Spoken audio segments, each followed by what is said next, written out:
Yes! Good morning sa inyong lahat, ano? At nandito tayo ngayon para sa ating project. Ito yung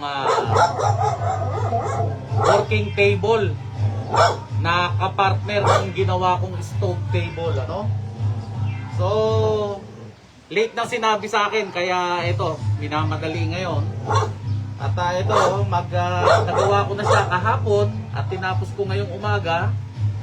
Kaya ang gagawin ko na lang ngayon ay kikinisin na lang ito. So at the same time, yan ay hindi pa rin natin babarnisan, ano? Kasi kung ito ay magiging working table ng sa mga kung ito ay magiging working table ng food processing o kaya yung mga tadtaran ng sibuyas, tadtaran ng karne, hindi magandang barnisan, ano? So it will remain like this. Kikinisin ko na lang para naman hindi nakakasalubsob. And of course, nandito na tayo sa ating safety features. Okay. And shout out dyan sa nanonood. Sino ba yung nanonood na yan? Okay. At sisimulan na natin ang pagkikinis ng ating project for today.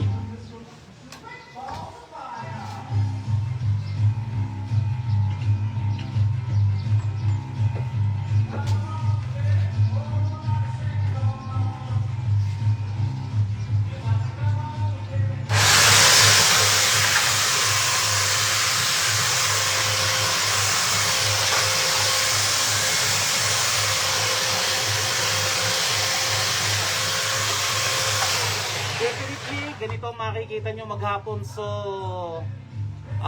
papatayin ko na to at ipapakita ko na lang sa inyo mamaya ang finished product or kung nasaan na ako sa ating project for today.